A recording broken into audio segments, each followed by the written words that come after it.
Good morning. You're listening to WIFO-FM in Jessup. Big Dog Country Radio, 105.5 FM. It is now time for the world-famous Butch and Bob Show, brought to you by O'Quinn & Associates, Murphy Builder Supply, Van's Barbecue, and First Southern Bank. Are you looking for an insurance company that you can call and talk to a live person? Are you looking for an insurance company where you can walk in and talk to an agent? Are you looking for an insurance company that offers multiple companies so they can try and get you the best rate? If you said yes to any of these, then you need to call or come by O'Quinn & Associates Insurance Financial Services. We offer multiple companies so we can find the best fit for you. Give us a call at 385-1000 or stop by our office at 212 South First Street right here in Jessup. Since 1946, Murphy's Builder Supply has been serving the folks of Jessup, Wayne, and surrounding counties with quality products and knowledgeable service. Matter of fact, they feel they sell service first to make sure you get exactly what you need for your home improvement projects.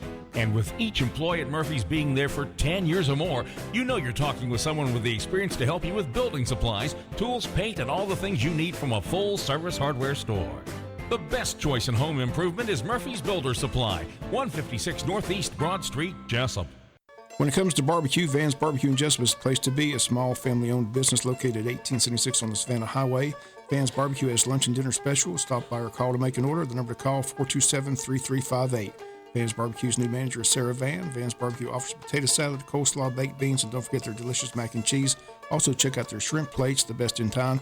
Yes, when it comes to barbecue, head to Van's Barbecue, locally owned and operated. Stop by and tell them the Big Dog sent you. Once again, the number to order, 427-3358. Hi, I'm Raymond Brown. And I'm Mandy Yeomans. At First Southern Bank, our customers are like family. As a locally owned community bank, we're dedicated to helping our clients succeed. We have loans for every need, whether it's personal or business. We have lines of credit, auto loans, equipment loans, and of course, we offer mortgages. Stop by our bank or call us at 912-588-1010 and see how First Southern Bank can help you. Member FDIC Equal Housing Lender. The following is an exclusive presentation of Jessup Broadcasting, the sports leader in Southeast Georgia.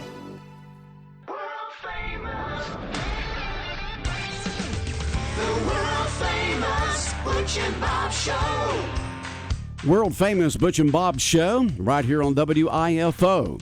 105.5 FM in Jessup, Big Dog Country Radio. And Bob, how you doing this morning? I'm doing good. Getting ready for this big weekend. Big weekend. Want to once again remind folks to be careful out there. There's a dense fog advisory until 9 o'clock this morning. Areas of dense fog throughout the area out there this morning. So please drive carefully with the headlights on low beam, fog lights if you've got them. Slow down a little bit, a little more distance between you and the person in front of you, and watch the vehicles pulling in from the side roads. I had one person text in this morning. It was as thick as pea soup. They couldn't hardly see past the end of their vehicle. You know, you're going to run through periods of lighter fog, no fog, and then really dense fog. So just be careful out there this morning. And Bob and I will talk a little bit more about what's going on sports-wise. But right now, Bob, we got a guest in here this morning. Yep, talking hospice. Hi. Go ahead and introduce yourself. Kaylee, how you doing? I'm doing good. Kaylee Jones from Hospice here, Hospice of South Georgia on Sunset Boulevard. And Kaylee, what is going on with Hospice of South Georgia? I just wanted to talk a little bit about Camp Hope. It's a grief and bereavement camp for children and adolescents for ages 8 to 17. We're going to host it on Jekyll Island at the 4-H camp. It's going to be October 7th, 8th, and 9th, and it is free to the children that come. We provide transportation to and from, and we provide food and a T-shirt for the kids as well. To register, you can go on our website or you can contact our office at 912-588-0080 and ask for Kaylee or Paulette. On the registration packet, the date says the 12th, but we backed it up to the 19th to give y'all a little more time. September? Of September, yes. Okay, Camp Hope. And we also will have an Alzheimer's group on September 1st from 3 to 4 at the hospice office. And what is that for, the Alzheimer's group? What is that for? It helps people that have a family member that has Alzheimer's. It helps them kind of understand and know what they're going through, and we have a social worker that helps them work through that. Yeah, it is It is a little bit difficult sometimes when you're dealing with a relative or a good friend or something like that, relative that have the Alzheimer's or dementia or something like that, because that personality change and the filter that they don't have on their mouth, and it can be very difficult sometimes for family members to deal with them because they have not seen this type of behavior from their loved one. Yeah, a lot of times they're a completely different person towards the end with Alzheimer's. But we also have, if you cannot make it to Camp Hope, we do have a support group that we offer at the office every month. So we have one November 1st, December 6th, January 10th, February 7th, March 7th, and April 4th and May 2nd. Okay. So that's free as well to the children. Okay. Now, on the Camp Hope that's coming up next month, what age group is that for the kids? How do they register for it and get involved to go over to Jekyll to Camp Hope? It's from ages 8 to 17, and we have a website where they can go on and fill out the registration and get that to us, or they can come up to the office and pick up one and then return it. Okay. And so you can apply for that, and this is for children 8 to 17 who have lost a loved one that's going through grief, and they just need some help to get over it. And they don't have to have been, their loved one doesn't have to have been on our hospice. It could be anything. It could be anyone. Yeah. Yeah.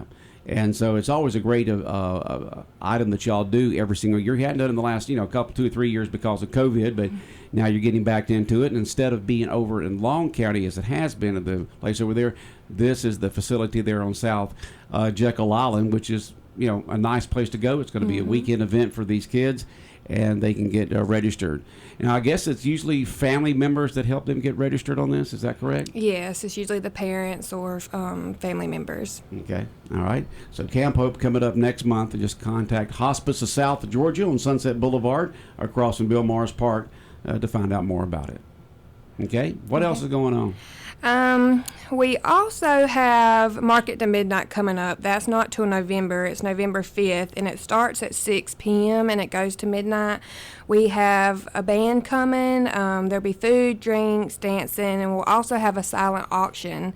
And if anybody wants to donate to the silent auction or sponsor the event, you can contact us at our office as well about that information.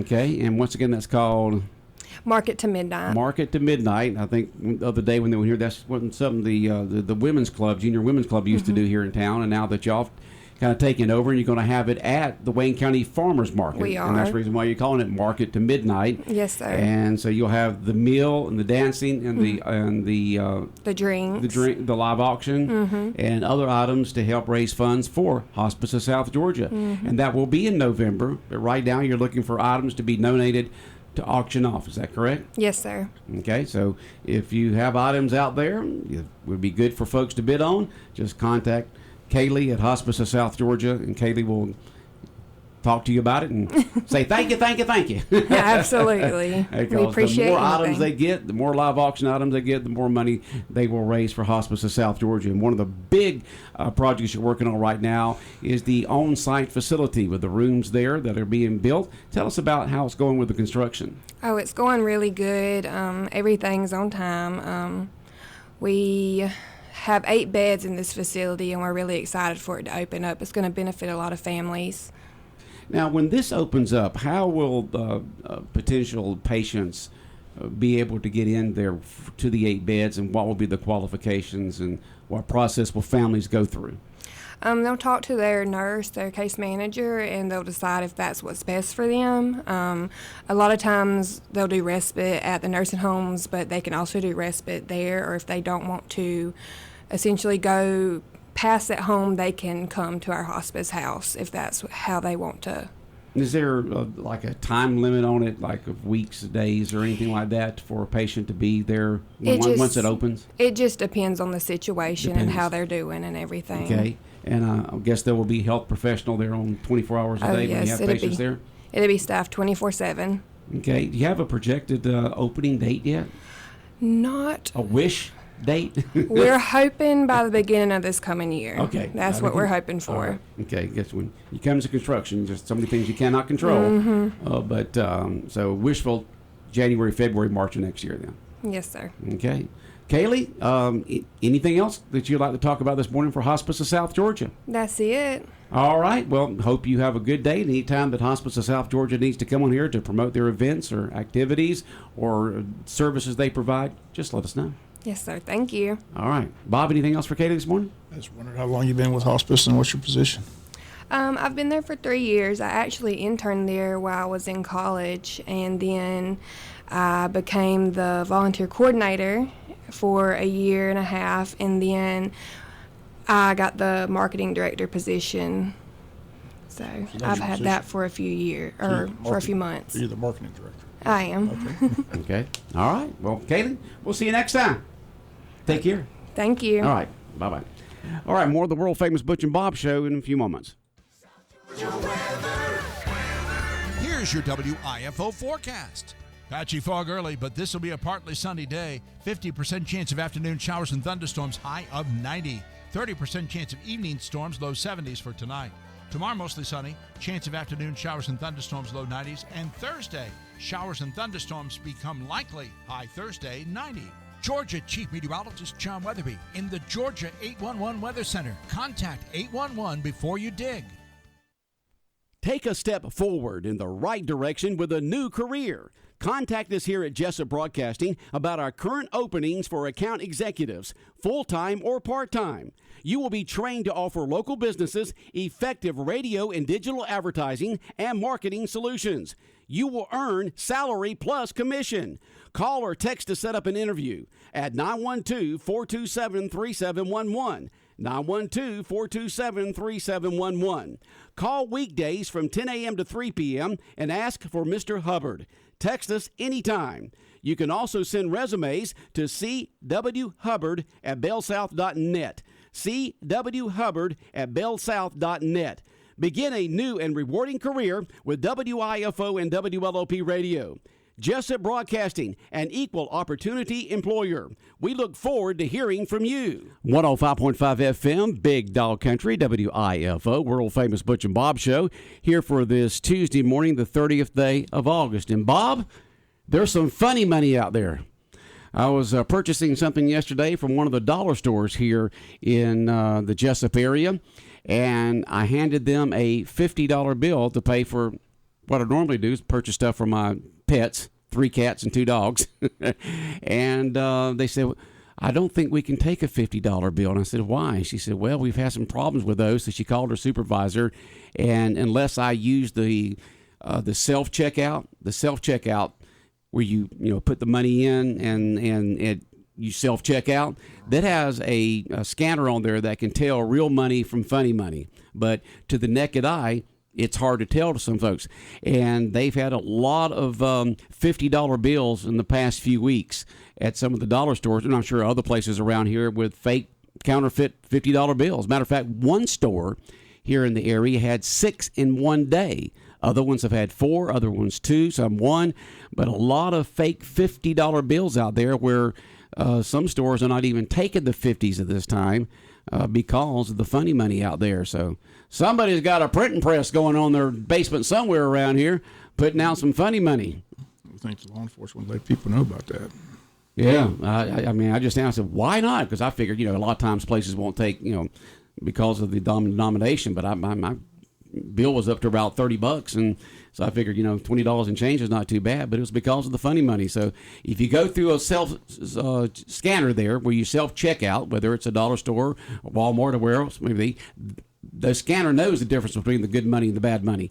But to the naked eye, to someone who's behind the counter taking that money and they're trying to get you moved out so they can get somebody else up there, they don't have time to sit there and take a look at the bill carefully. But I know a lot of places have that marker they put on there, that when they mark across it, that where you can't see the light, that can a lot of times tell the difference between a real bill and a fake bill. But I don't know. Maybe these $50 bills are marker proof or something like that. I don't know. But can you imagine that one dollar store here? I'm not sure which one. One of the dollar stores in this area got 6 fake $50 bills in one day, to where a lot of places around are not taking them right now, as the funny money's out there. You got to have skill to be able to print something up that looks like a real $50 bill. or 20 or 100 or whatever the case may be. And so I just thought that was very interesting yesterday that there's that good enough $50 bills out there that's not easy to detect from the naked eye. Now, she said, you can use it if you go through the self-scanner. I said, I didn't come here to work. So I used something else to be able to get it. I just pulled my card out and put it on there. I hadn't heard anything about it. I think law enforcement would let people know about that. Yeah, well, you think they'd know about it because you would inform law enforcement about it, but there's funny money out there, so be careful, folks. Just be careful, and what you accept, and because you just never can tell. Never can tell. But my $50 doggone bill that I was using looked old. That $50 bill had been around the block a few times, and you could tell that thing wasn't fake. Nothing that old could have been made in the last few months or month or two or whatever the case may be. But funny money out there, so be careful what you accept. I don't know if other retailers are having problems with it or if it's just the dollar stores, but you think, them having it, there'd be other places too, Is it just $50 bills? Or that's the only thing they said was 50s. So that's the only thing they said was you could hand them a 20, you could hand them anything else, but it was the 50s that they've been having problems with over the stores the last few weeks of funny money. And so they won't even accept 50s right now at all, unless you go through the self-checkout, and then that scanner, that knows the difference. That computer knows that difference between the real stuff and the fake stuff. So what happens if you put a fake $50 bill in one of those machines? It just spits it out? It's just, it won't accept it. It won't accept it. It just won't accept it. So I don't know what goes from there. I don't know if it makes an alert like beep beep. This is a fake. Call the police. I don't know what it does, Bob. I have no idea what it does. I just know that it will not accept those scanners will not accept counterfeit money. From what I've been told. Now, like I said, the cashiers behind the counter there, unless you're really paying attention, I mean, you can't sit there and examine every single bill you get in. You don't have time for that. So, funny money out there in the Wayne County area. I don't know how large area that it entitles, but I know it's here in Wayne County. Somebody's just texted in and said, just want to say thank you to Bob for airing the band portion during halftime at Friday night's game and for his compliments on the air. It was good hearing the band. It's just good to see it. I said they're very active, very enthusiastic in the crowd. I think the team appreciated it. And I said it was a good performance. I enjoyed it. I thought they put on a great show. I'm sure they'll have another great show because when we had the band director in there, he said, he does a lot of different shows, but the music was good. Looking forward to this Friday night. Yeah. Hopefully we'll get good weather. Okay. What's the forecast for the weekend? Pretty good. Well, let's see here. Let's see if it's been like it has been here. Friday, 60% chance. It's 50 to 60% chance every single day this week, all the way through the weekend. 50, 60% chance every single afternoon through the weekend. So it's just, but they're saying, partly sunny skies each day. So it's just those chance of regular summer afternoon pop-up showers and thunderstorms where you may get it on one side of the county and not the other side of the county, or in one county or not the next, or whatever the case may be. So that's what it is all week long, 50 to 60% chance all week long. Highs in the low 90s. Heat index values near 100 because it's going to be very humid and partly sunny skies. But this morning, just dense fog out there this morning. Somebody just texted in, and I didn't know it says, can you announce a question, please? Why is there no cop directing traffic at the high school drop-off in the mornings? I've never known any cops to be there at the drop-offs at the high school. You just pull in there, you drop off, and you go off. The only cops that I know that are around the high school are out there on Highway 341 directing traffic there at that intersection. And but I've never, in all the years, ever seen any cops there at the drop-off at the high school. But this person says, why is there no cop directing traffic at the high school drop-off in the mornings? It's beyond dangerous and chaos every morning. I won't disagree with that because I've had to drop off there before, and it's something else getting out of that high school, dropping someone off. Someone's going to get killed. It's beyond unsafe. Can we please get some help? Also, why Is the kids' parking lot not open on both entrances? This would help. Thank you. I don't know. Maybe this person's dropping off a freshman this year and don't know the procedure, because I've never known police be up there at the drop-offs there at the high school. You know, pulling out from the parking lot, pulling out from the drop-off of the high school and getting onto One Jacket Drive is a challenge sometimes, because there's so much traffic going back and forth, and usually there's only one way to get into the students' parking lot, and then there's usually one way out in the afternoons, I guess for safety purposes. I don't know. But this is a question for the high school itself. They would be able to answer those questions. We're just relaying the question that was texted into us. Call high school principal Brett McDaniel. I'm sure he's got the answer. Yeah. Yeah, but I've never known. The only cops ever been around the high school. They're at Highway 341 in the mornings and afternoons to direct traffic there on 341. But there's never, that I know of, ever been any policeman there at One Jacket Drive at the drop off of the high school. But you got to have patience. You know, you got to have patience getting out of that drop off back onto One Jacket Drive. But that's just the way it is around schools. You know, just a lot going on in the mornings and afternoons.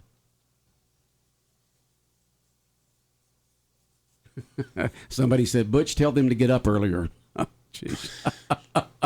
I'm not telling them to get up earlier. They said it was clear at 7:30. There was no problems at 7:30. But what student wants to stand outside there for almost 20 minutes before they go inside? And plus, schedules, sometimes parents will drop off at the elementary and then come to the high school and stuff like that. So, you got to have a lot of patience. Let me tell you, after dropping off at the high school before, you just got to have a lot of patience. All right, Bob, let's see here. We got girls softball this afternoon, right? Yeah, it starts region play today. Burke County in town today, 5:30 game time. So we'll start at 5:20. Hopefully be done for the Braves. First pitch at 7:20 today in Atlanta. So should be a fun game. See how Burke County, like I said, is the first region team we've seen. It's always a curiosity when you move into a new region where the competition's going to come from. So we'll see what kind of softball team Burke County has. I know they've got a good football team. Okay. So we'll see how the softball girls are. All right. So girls softball this afternoon, first pitch at 5:30. Get out there and wear that gold and white and black and yellow and cheer the Lady Jackets on to victory. If you can't make it, we'll have the game for you right here on 105.5 FM, beginning at 5:20 with the pregame. First pitch at 5:30, and we'll also stream the game live down our website, just like our morning show. Go to bigdogcountry.com, bigdogcountry.com, and just click on live stream. Nice 8-game winning streak on the line tonight, trying to make it 9 in a row. So. And they lost that first game to Appalachia. Looking at the standings, Appalachia's ranked number 1 in the state in their classification. So that was a pretty good team. But since then, the girls have been rolling 8 wins in a row, looking for number 9 today. Okay. It's been a good season. Yep. Very talented team, good defensive team. They played well, got good pitching between Addie Tyre and Dakota Crow. Good 1-2 punch. So it's a good season thus far. 8-1. 8-1. That's pretty good right there, isn't it? Volleyball team's doing well. Football team's off to a good start. It's been a good fall season thus far. The cross-country team going to Jekyll this Saturday for the big Jekyll Island Invitational. So, do they run across the bridge in that Invitational, I wonder? Where's that at? Jekyll Island. Cross-country team, is that part of I don't think so. You don't think they run over the bridge? I don't think they go across that. I mean, my youngest son, Chad, did a event or two on Jekyll, and they just ran the pass there because, if you ran across the bridge, you would back up traffic going into Jekyll, and you don't have to go across the bridge. I thought that would be part of the course. That'd be tough. But that would be a good thing for cross country, though, Yeah, because you got a hill there. Yeah, that would be. You hill.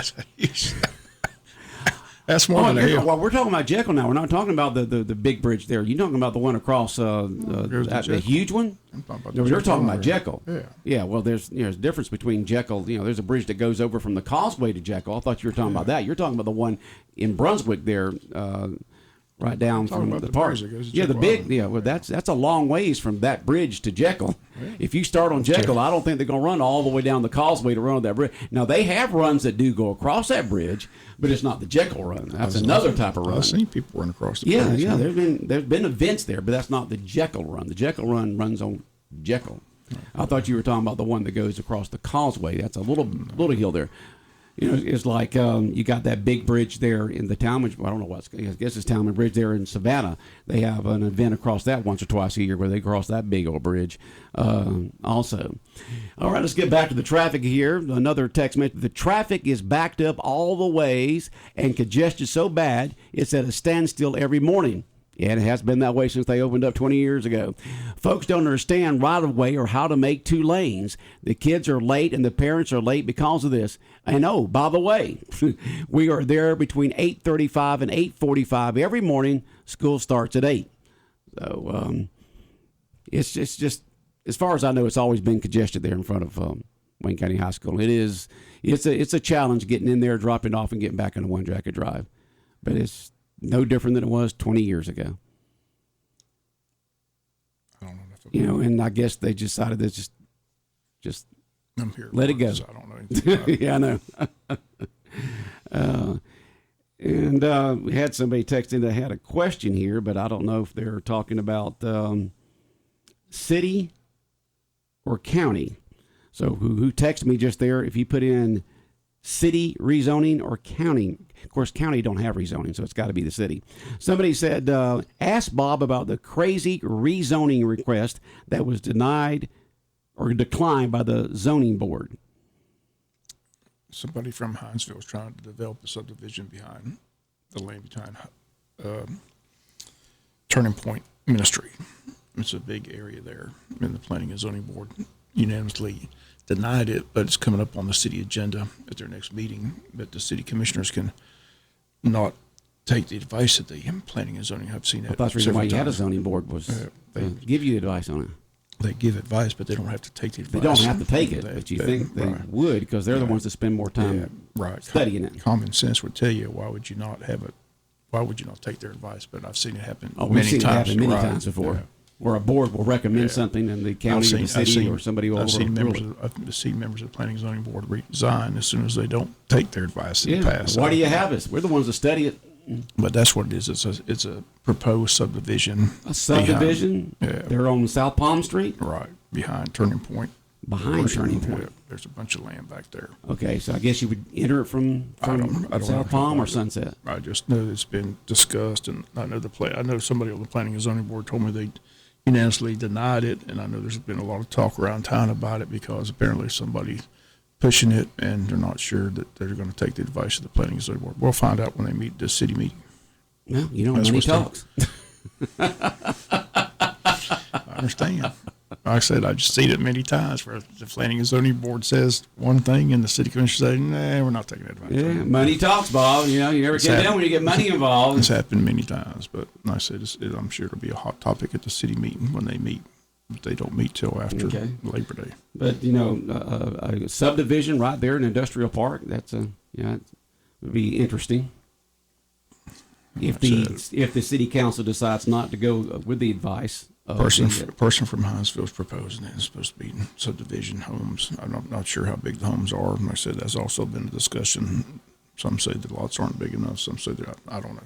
I don't know enough about it. I just know I've heard discussion about it. I know it's coming up on Tuesday's next agenda. Did you ever talk to any zoning board members on why they decided it wouldn't be advisable to put a subdivision right there behind Turning Point? The church isn't in favor of it, and most people in that neighborhood aren't in favor of it. So.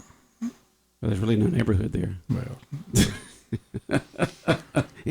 you got the jail. I'm just in. You got Turning Point. Of course, that's not. You got the jail on Macon Street, on one end of it, and then you got Turning Point over there on South Palm, and you got that land between the two. I'm about to see my Planning and Zoning Board member in about 5 minutes, so I'll find out. Okay.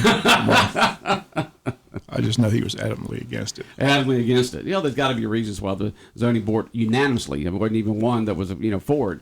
Because you on South Palm there, you got Turning Point right there, and then you go over to South Macon Street, and you got the sheriff's department. Then you go to Sunset, and you got the industrial park. So I don't know. That's the first I've heard about it, but that's the question that's right there. So I've been hit up from a lot of people. I've heard a lot of discussion about it. So have you heard anybody in favor of it? Is it a local person, out of town person?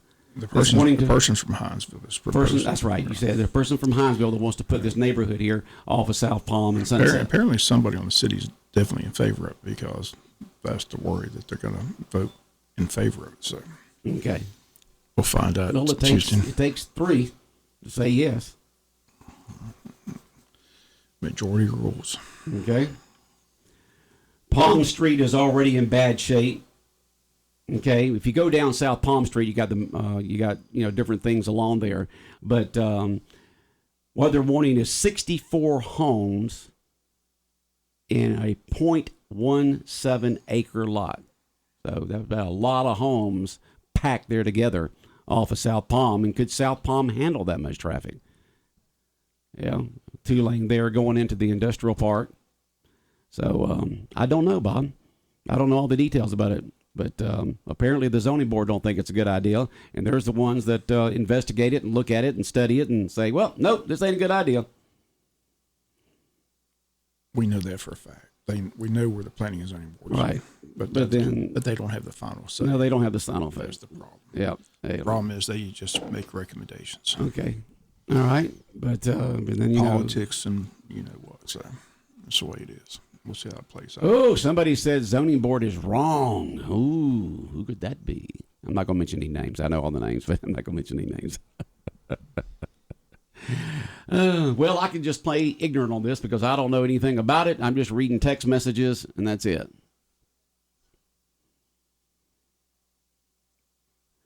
It says the developer and landowner are going to sue if they don't approve the subdivision. Well, I don't think that anybody has to, city council or county council has to zone something just because a person wants it. You wouldn't think. I've never seen that. Anybody can, sue like that, but I don't. You can sue a ham sandwich. That doesn't mean it's going to work. Yeah, it doesn't, because you don't have to rezone something. Right. I mean, the city council don't have to rezone anything they don't want to do. Exactly. That's right. Said no. Good luck with that. Yeah. Yeah, I would like to be able to talk to a zoning board member on, the facts in there. Is the congestion? Is it too many homes in one small area? Is the fact that it's involved in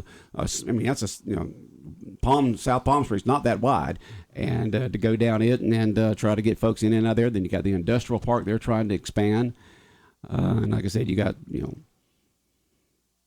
Turning Point on one side, and you got the sheriff, over on Macon Street, and then I guess that's that land between those two roads, South Macon and South Palm. I promise you tomorrow. Y'all need to stick to sports. Well, no. When we stick to sports, we get text messages. Why do y'all always talk about sports? I promise you. We get that all the time. Why do y'all always talk about sports? Because that's what we know best. I'll have the answer why the Planning and Zoning Board denied it tomorrow, because like I said, I'll see my Planning and Zoning Board. You'll have the answer tomorrow. Yeah. Okay, we'll have the answer tomorrow while the zoning board said no. I'm sure he'll be glad to tell me why they denied it. So. Okay. But I know for a fact they unanimously denied it. I know that's for a fact. Yeah. Well, like I said, they're just a recommendation to the city. The city can do what they want to do. Right. And of course, the city looks at it and say, look at all those extra tax dollars we're going to get. They may say that. It's always about money. Always about the money, honey. We know that. So we'll see what happens. But like I said, I don't know enough about this to have any opinion on it in any type of way. I'm just reading text messages. I don't know enough about it either. I just know that the Planning and Zoning Board denied the request. But it's going to come up in the next city council? Right. I mean, city council meeting? City council meeting? Yeah, it'll be on the city agenda when they meet Tuesday. Okay. Will the city council take the advice of their own? Okay. Now you have your answer. Money is what someone said. Now you have your answer. Money. It's always about the money. That's journalism 101. Follow the money trail, follow the story. Money makes the world go round. That's right. Oh, we got to go. It's already 4 minutes past. All right, Bob. Go find out what's going on, okay? Put some of that investigating journalism to work here, okay? WIFO 105.5 FM in Jessup, Big Dog Country Radio, world famous Butch and Bob show, brought to you by O'Quinn & Associates, by Murphy Builder Supply, by Van's Barbecue, and by First Southern Bank.